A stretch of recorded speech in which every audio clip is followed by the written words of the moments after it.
Janet, wrong month, same day. It was a different month. The agenda you September looked at. 20th. What? The agenda with the Oh, the one that appeals. pulled up? The appeals. Oh, it's, It's September oh. 20th. Okay. Because I was like, what? This looks like June to me. I don't know. Flag. Going to bring to order the Planning Commission meeting for the City of Riverbank. Call to order. Roll call. Chair McKinney, Here. Vice Chair King, Commissioner Stewart, Here. and Commissioner Tobacco. Here. Conflict of interest. Sorry about that. Any planning commission member or staff who has a direct conflict of interest on any scheduled agenda item to be considered is to declare their conflict at this time. Anybody? Okay. Seeing none, move to item 1, public comments. No action to be taken at this time. Members of the public may comment on any item not appearing on the agenda and within the subject matter jurisdiction of the Planning Commission Board. Individual comments will be limited to a maximum of 5 minutes per person, and each person may speak once during this time. Time cannot be yielded to any other person under state law. Matters presented during the public comment period cannot be discussed or acted upon. For record purposes, state your name and city of residence. Please make your comments directly to the Planning Commission. Any business from the floor? Seeing none, we'll move to item 2. Consent calendar. All items listed on the consent calendar are to be acted upon by a single action of the Planning Commission Board unless otherwise requested by an individual Planning Commissioner member for special consideration. Otherwise, the recommendations of staff will be accepted and acted upon by roll call vote. Okay, moving forward to consent calendar item 2.1, posting of the agenda. The agenda for June 20th, 2017 Planning Commission meeting was posted on City Community Calendar. City North, City Hall North and City Hall South boards of this public office, city website, and email to the library on June 14th. And we got item 2.2, approval of the agenda. This provides an opportunity for the Planning Commission or the staff to recommend that an item be placed on the agenda for consideration or to be adjusted or to adjust the proposed agenda to allow an item to be taken out of order. Item 2.3, approval of the minutes of the May 16, 2017 Planning Commission meeting having been read by the individual commissioners and stands approved as submitted. Okay, so now we work with recommendations. So we're looking for an approval on the consent calendar. That's what we're looking for. Item 2.1. So we'll wrap them all together, 2.1, 2.2, or 2.3. maybe, yeah. I'd like to make a motion that we approve the consent calendar by vote. I'll second the motion. Okay, well, Chair McKinney, you have to abstain from item 2.3, but, because you weren't here that Right. meeting. Okay. So do you approve 2.1 and 2.2? Yes. Vice Chair King, Yes. Commissioner Stewart, Yes. and Commissioner Tobacco? Yes. Okay.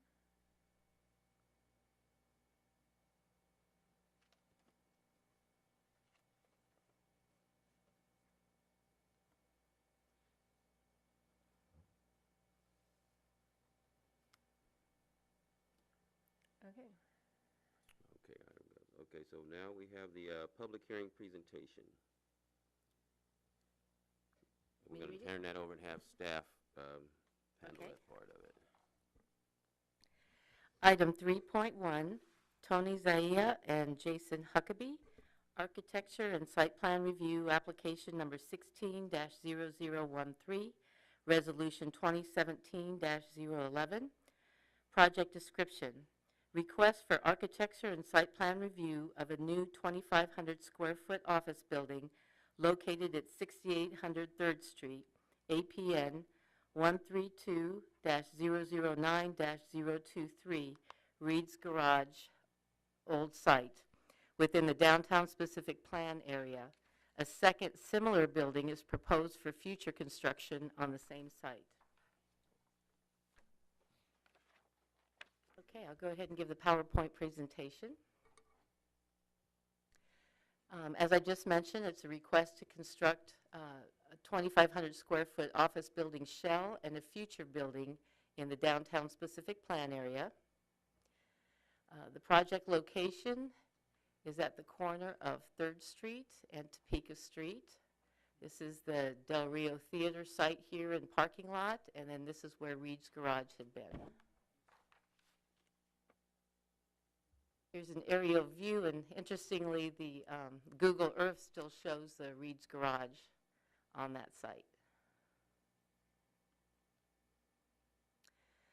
So the site plan has changed a little bit since I made this PowerPoint presentation. You can see on the property line here, in front of the building, this part of the building reaches across the property line a little bit, and with the handout that you've received tonight, that has been pushed back a few inches to correct that. So this would be the first building with the door facing 3rd Street. Then eventually a second building would be constructed here, and then its door would face the parking lot. This area here would be landscaping and swales for stormwater percolation. The floor plan is really basic right now. They just intend to build the 2 shells, or actually the shell first, and then they're willing to build to suit whoever might move in, and they're hoping possibly for maybe 2 nonprofits per building, and have 2 small offices, restrooms, and a conference room in each building.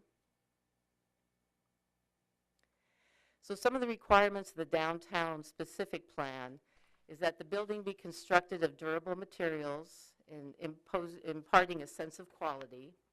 It should anchor the corner with a significant architectural presence. And does the parking plan work? So in discussing if it's constructed of durable materials, the sense of quality, we're talking about 2 50 by 50 steel stud frame buildings with a stucco exterior, standing seam metal roof, cobblestone rock trim finish, and the base treatment includes a change in color and in materials. So I don't know if you all can see this elevations board here in front, but I'm talking about the base of the building here, where there is a change in materials and a change in colors on the building. Okay, so does it anchor the corner with a significant architectural presence? It will have a 0 setback on 3rd Street, which brings it up to the street, a gently sloping roof, which is hidden behind a parapet of varying heights and treatments, and then they have an enhanced entry door with a peaked roof and centered signage location to draw attention to the door, plus to anchor it to the corner. The parking plan.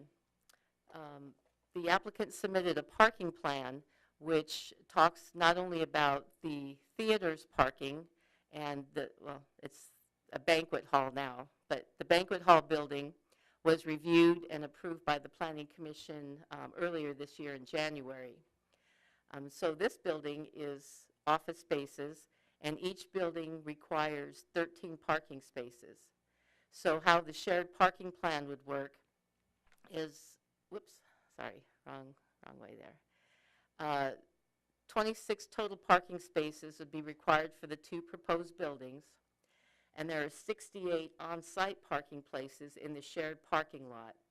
So it's proposed that these offices would use the parking spaces from 8 a.m. to 5 p.m. weekdays when they're needed. And then the banquet hall, the piano bar, and the coffee shop would use, well, the coffee shop would probably use parking all day long when they're open too. But the banquet and the piano bar, which are the heavy uses, they would use these 68 on-site parking spaces evenings and weekends, plus the on-site parking that they're required to have, or the off-site parking, which is street parking, which they're required to have. So in order to determine whether or not the banquet hall would have enough on-street parking, I did walk from the Del Rio Theater area 2 blocks to the south. Reason being that the downtown specific plan says that the Del Rio banquet hall could use on-street parking within 2 blocks or 800 feet of the site. So I came down 2 blocks. I counted all the parking spots on 3rd Street. Then I went a block off of each side of 3rd Street at Topeka, Stanislaus, and Santa Fe, and got to around 250 parking spaces. Well, the Del Rio Banquet Hall needs 86, and so it seemed obvious to me that there was street parking that accommodates the uses of the theater building without me even crossing Atchison to check 2 blocks the other direction. Staff does plan on doing a parking survey when it cools off, and hopefully we can do the whole downtown, so we'll have a set number of, how many spaces we know that there are. And I did include the parking spaces at the city lot, which is across the street from Cobblestone Bakery. So we knew that, or I knew that the banquet hall did have its on-street parking, and so the offices, if they use the parking lot in the daytime, since there are 68 parking spaces there, they shouldn't have any trouble providing the parking that's necessary for the offices and conference rooms.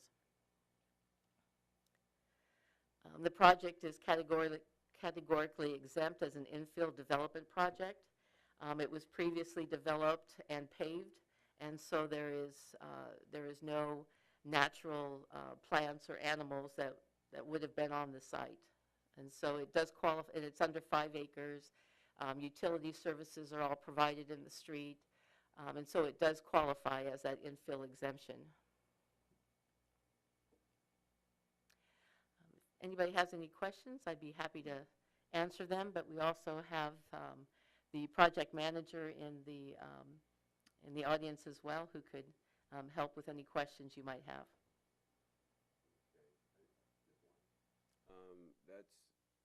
You said it's the old Reed's.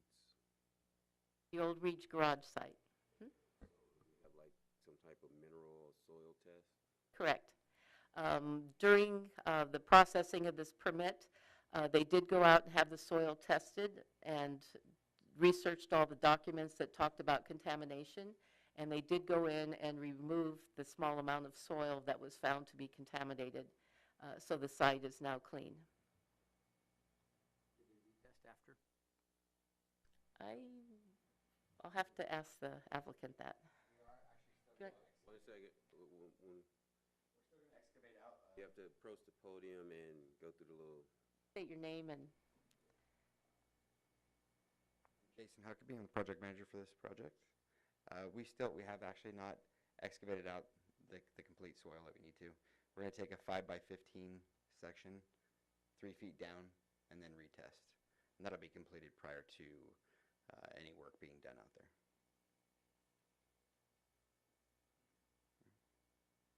The parking lot, that the building was going to go right to the street? Is there going to be a sidewalk around it? There is currently a sidewalk. It'll go right to the property line. Let's see here. So the sidewalk will remain? The sidewalk is existing.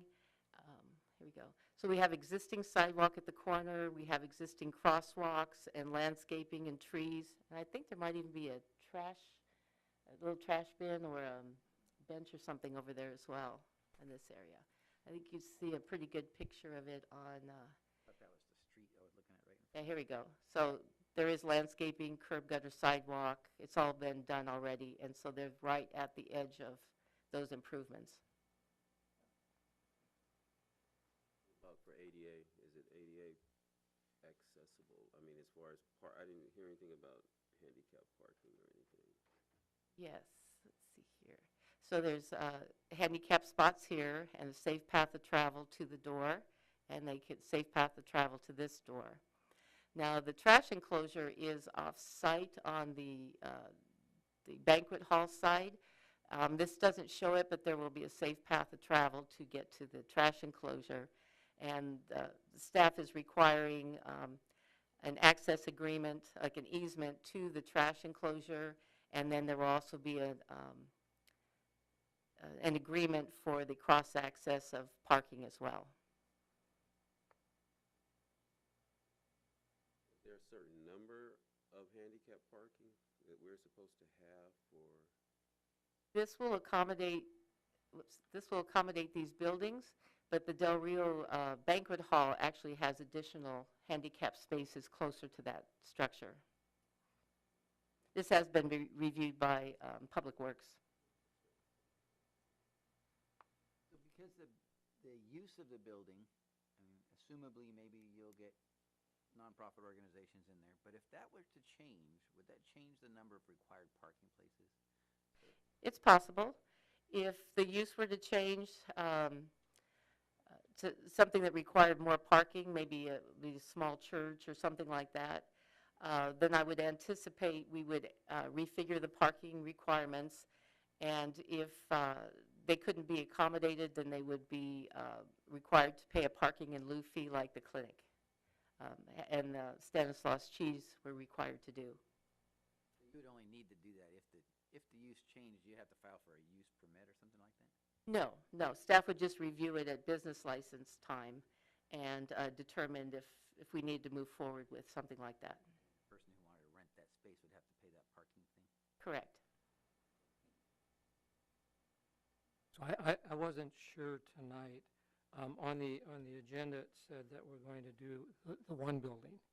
But then when it came back here, it seemed like it said both buildings, even though one's later. Tonight, are we approving just the one building or both buildings? You would actually approve two. They will be very similar in construction, well, identical in construction and very similar in appearance. They just want to phase them, one building, get a tenant, and then, put the funding out for the second building. So the architectural, all that will stay the same, even They if will the match. other one may not? Correct.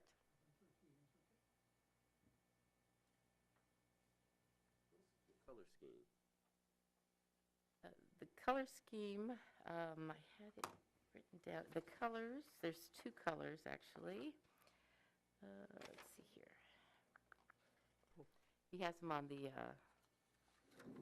had the actual names of the colors written down Cocoa here. brown and There you go. saddle tan. There we go. Cocoa brown and saddle tan. Those colors, I haven't looked at the other buildings around, like the police station and all that. They, obviously, those are pretty. They're kind of neutral colors. We do have a lot of neutral colors downtown except for this building. When Jill was city manager, she attended a seminar where they talked about beige is not a color. That select something bright, like they chose the teal or the aqua or whatever color this building is. But because of the stucco and the heat in the valley, people tend to stick toward the tans, the creams, the light browns. That matches pretty much with what's here, with the exception of this one. This building, yes.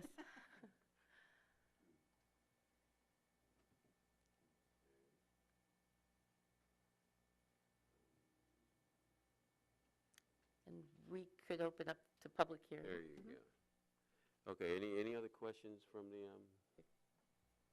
board? Okay, so now we're going to open the floor up to the public for any comments. Remember to please state your name, residence, and you got 5 minutes each person. Anyone?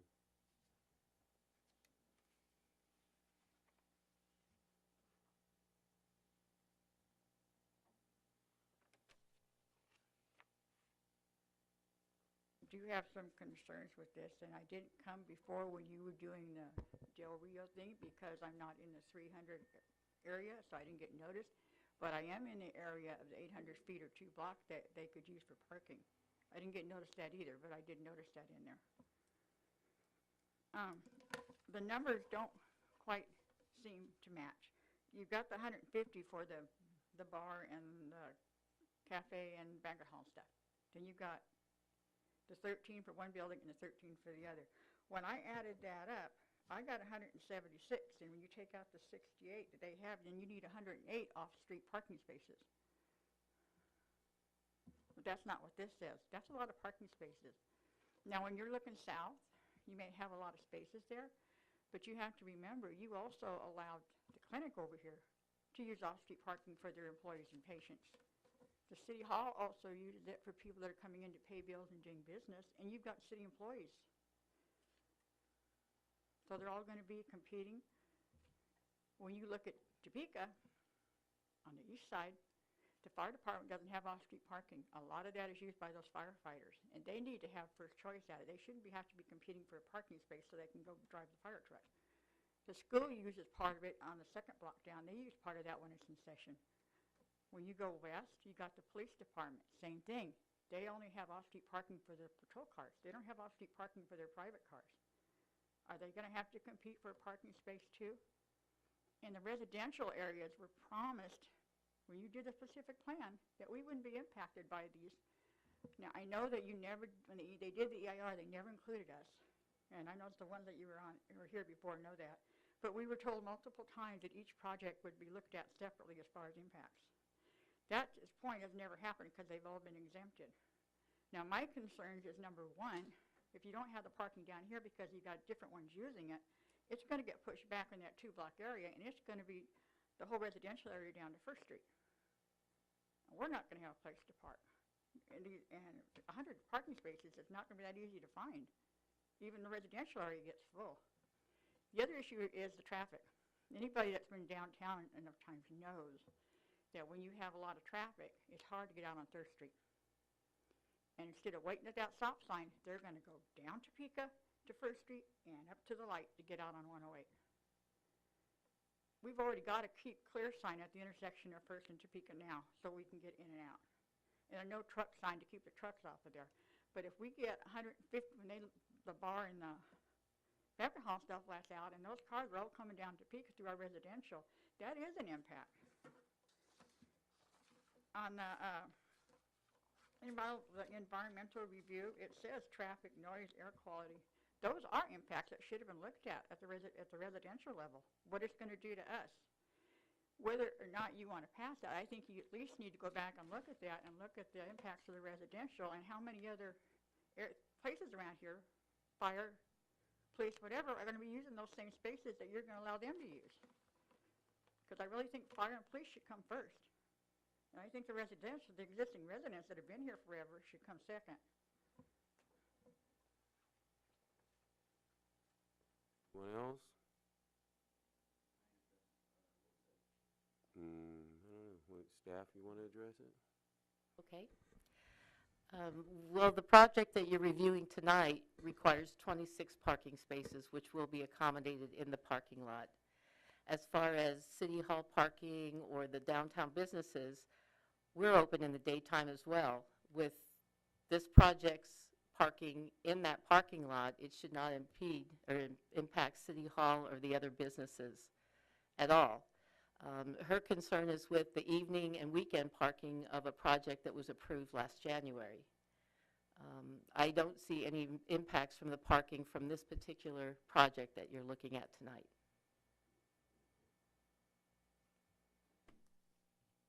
Yeah, I think Jason, project manager. I believe that the parking, where it's going to be impacted sometimes, it's also going to help because we're providing additional parking there that actually has encroachments on the highway. So people will be parking there and going onto the highway rather than going into the residential areas. So I mean, at some points it's obviously going to impact the downtown, and at some points I believe it's going to relieve the traffic downtown. So, And it's very well possible that the fire department is the potential lessee for this building. So it's not a done deal, but they're definitely interested. So. Correct. That was my understanding. The fire department has contacted me because they're looking for office space downtown, and they're very excited at the possibility of leasing these two buildings. Do you happen to know how many firefighters are on duty at a time? How many parking places could be used by firefighters? No, but when I did my walk up and down and came to around 250 spaces in just that small area, I did kind of exclude 10 spaces for the fire department and 10 spaces for the police department and some residential on the edges as well. Just offhand, do we know how many emergency response personnel we have at the fire department?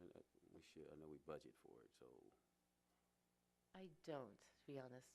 we don't have like 60 or 70 all at one time.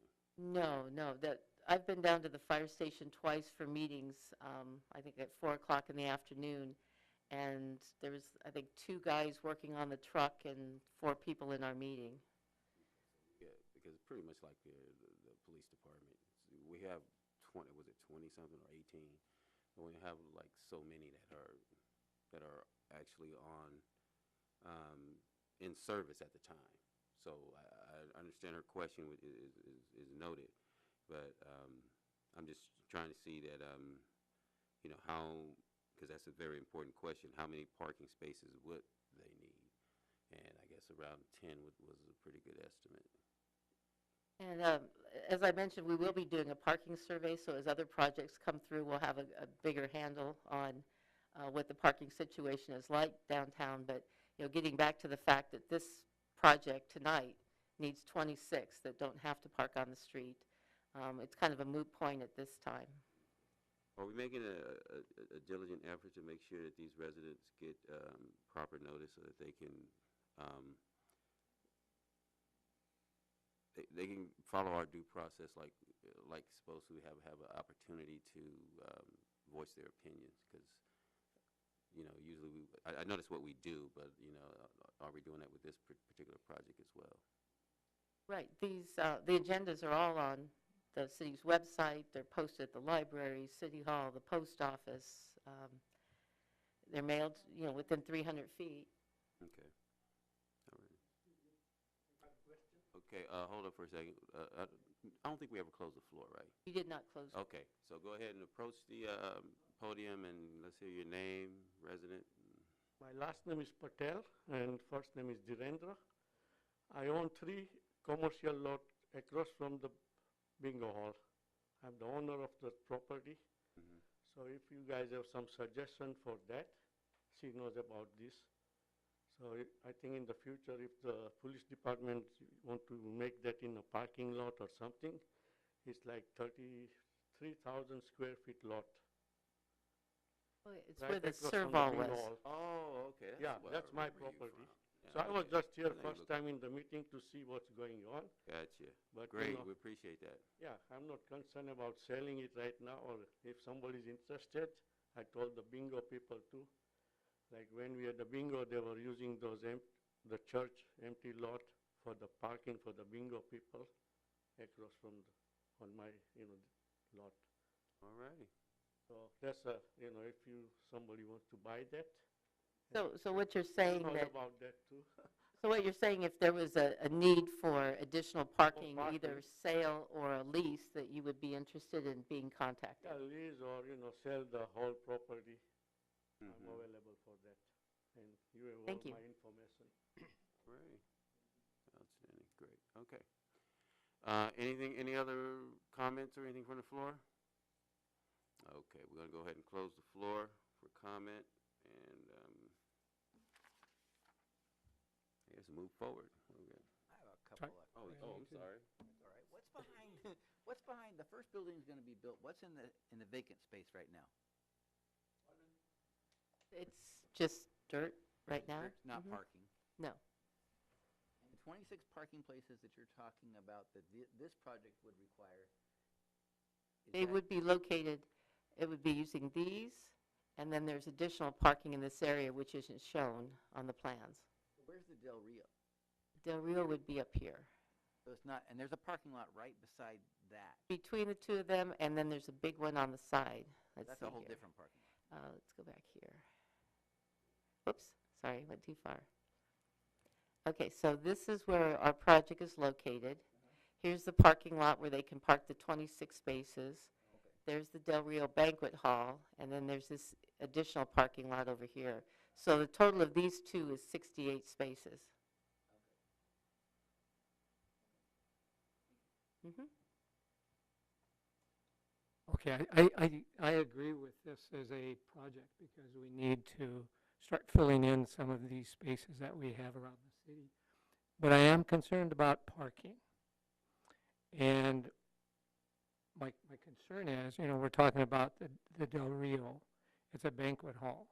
There's nothing to say that they won't have banquets during the week if they want to expand, things like that. They may have somebody come in and want to do a convention, a big meeting during the week when other people are parking down there.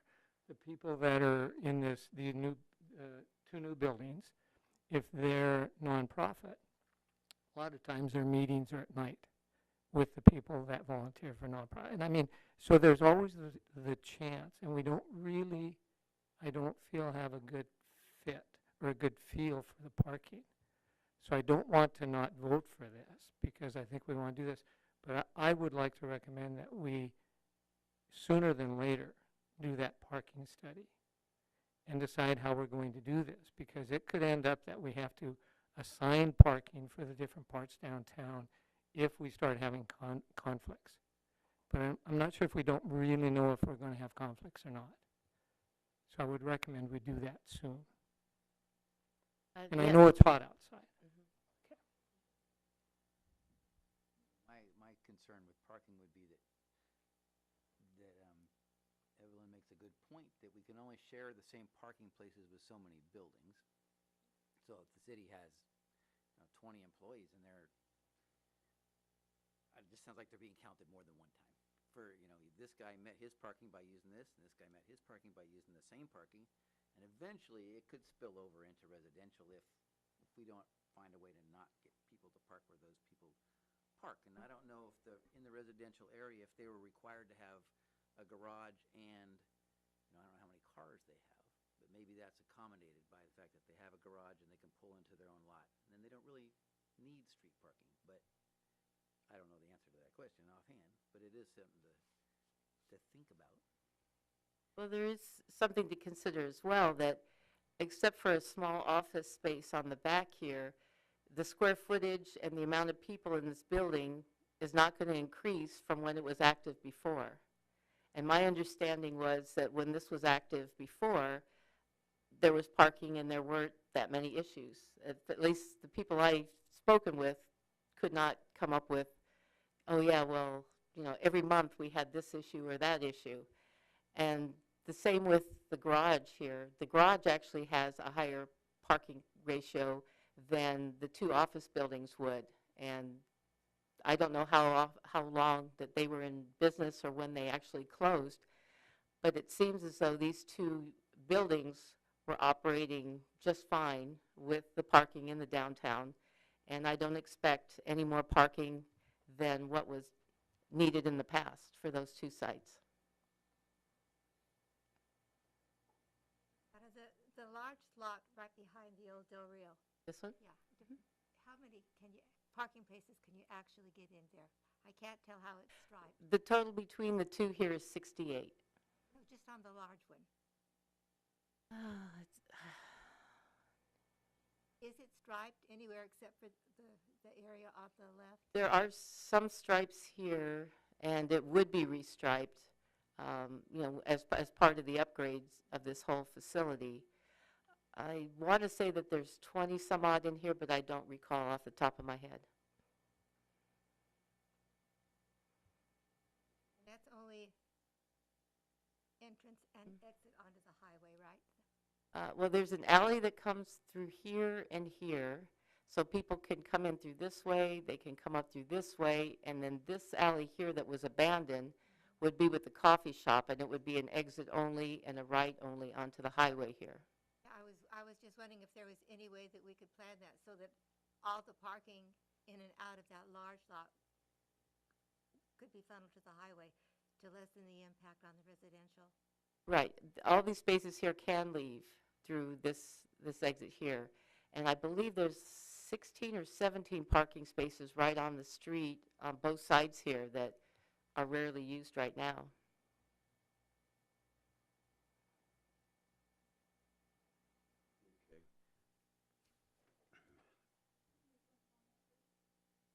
The floor has been closed, and we're going to try to wrap this up. But the floor is closed right now. Evelyn, just have a seat, please. My comment is that, us as, city planning commission and looking out for the city and its layout, it's unfortunate that the city of Riverbank, how we're laid out, is from, a small town, and we kind of plopped and grew, and we really wasn't, set up to where we have, like now, we have a lot of mixed use. We have residential and commercial and retail, and unfortunate that happens. And we do our best to work with what we have so that we can keep up with society and the growth. If we restrict ourselves from growing, then we are going to restrict ourselves from being a profitable city. We want to make everyone happy, but unfortunately, there's going to have to be some leeway. So what I see here is that, we do have some developing areas that have some existing residential residences have been there, and there looks like there may be some impeding upon them and may not, but that's something we cannot foresee. What we can foresee right now is that we are moving forward. What we can't foresee is the future, is whether we're going to have, well, we can see that we're supposed to expand to 56,000, in a population at some point in time. But we don't know what the population is going to be for this particular plan we have that's before us. It doesn't have any CEQA restrictions on it. It is not able to do what it has to do to improve our downtown, although it will cause some restriction maybe in the future. My question is, do we want to, as a commission, hold moving the city forward for something that we can't foresee, or move forward and adjust to what comes up? So if we think in that pattern, then we continue to move forward and we don't hinder ourselves. We have Measure L, everybody voted on. That's for the roads and what have you. If we get to the point to where we need more parking, then we will adjust for that. But to hold any project that meets all of the city requirements, except for some that we can't foresee, I don't know if that helps the city or hinders the city. But I know, look at the resident, it hurts the residents because they say, well, where are we going to park? It hurts the city saying, okay, well, if we put this building in, what major problems is going to have for us moving forward? So that's just my little spiel about it. I understand the parking can be restricted, but I can see that we have some willing business people that want to help our city grow. We're not making leeways to say, okay, well, anybody can come in, they can come in. No, we have restrictions, but we also want to grow as well. So I just want our board here, commission board, to kind of let's really weigh it. If we want to hold it, what are we holding it back for? Does it stop the construction, or are we holding it back to saying, well, this project is not going to work unless it meets these particular requirements? And then again, what happens to that particular area that continues to cost the city money, actually, by every time it stays desolate and vacant? So with those, my personal points, that's just my personal point about it. And if anybody else has any comments. Well, as I said, I support the project, and it's going to take a while to build it. You're going to do the first building, And then the second, but what I would like is, and I'm not sure if I can get this, a promise from the city that a study be done for the downtown area so that in the future, with this, even before this gets done, but so that in the future, we know when it said that, this and that and this, we could see it on a map. And it tells us, yes, we have enough parking, or no, we're going to have to do something special for the residents so that they have parking when they need it. And that's what I'm hoping for. Well, I can promise you that a parking study will be done. I have already met with staff and assigned roles and given them direction just as soon as it's a little bit cooler. I just didn't want to send them out in this heat. So is it possible to do a project contingent upon before final approval? I know, just, That's my question, is it? I'm not sure what you mean. Contingent upon, Well, we're talking about Enough. parking here. Okay, but we're also talking upon it, because this is going to be certain phases. It's not going to be just today and then all of a sudden it's constructed. At some point, they're going to come back for approval of whatever the next phase is in this project. No, this is it. no, this is it. The Okay, so site we're gonna design have to have review something- of the building. Okay, so then we have an issue where we need to, just like my fellow colleague said, is that, we don't want to stop a project, but we want to make sure that the project is going to be moving forward in a way that's Okay, beneficial for I just need to throw in, when I first moved here to Riverbank, both the Del Rio restaurant, which was a very popular, very active restaurant, and the bingo parlor were operating in full force. And I don't remember, even with those two very active things going on, that parking was ever a major problem. And I really, to address Ms. Halbert's problem with the parking, I don't remember there being any problems with people going to the restaurant or the bingo parlor going through town. And I'm assuming that it would be about the same number of vehicles. and the project actually, without any other parking, meets the requirements that are required by the city currently with just their own parking lot, right? Correct.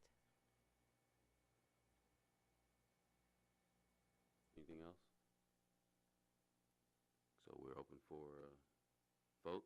Is that where we go next? Okay, so we're going to open up the floor. Not open up the floor, we're going to, Entertain a motion. there we go. We're going to entertain a motion for item 3.1. Is that right? Yes. The Tommy, what was that, Zaya? And Jason Huckleberg Architectural Project Site and Review Application Number 16-0013, Resolution 2017-011, Project Description. So, Is that a motion? yeah, we open up an emotion for that, whether to approve or not. So you made the motion? Yeah, I made a motion to approve it. I'll second that motion.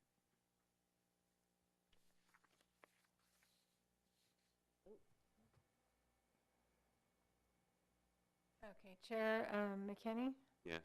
Vice Chair King, Yes. Commissioner Stewart, Yeah. Commissioner Tabacco. Yes. That passes 4-0.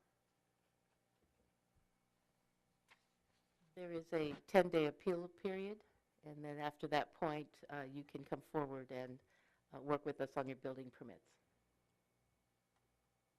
if nobody appeals it. It? Well, that was Section 4. We have Section 5. Section 5, okay, so now we're going to move to, okay, so now we've, that's passed. We're going to move to Section 5, Planning Commission, appeals, the road, there's none. No, what was that again? Okay, so in Section 6, county referral correspondence, none. Section 7, upcoming meeting agendas, nothing. So now we Section 8. Another But meeting, that- Right. The next Planning Commission meeting will be July 18, 2017. All right.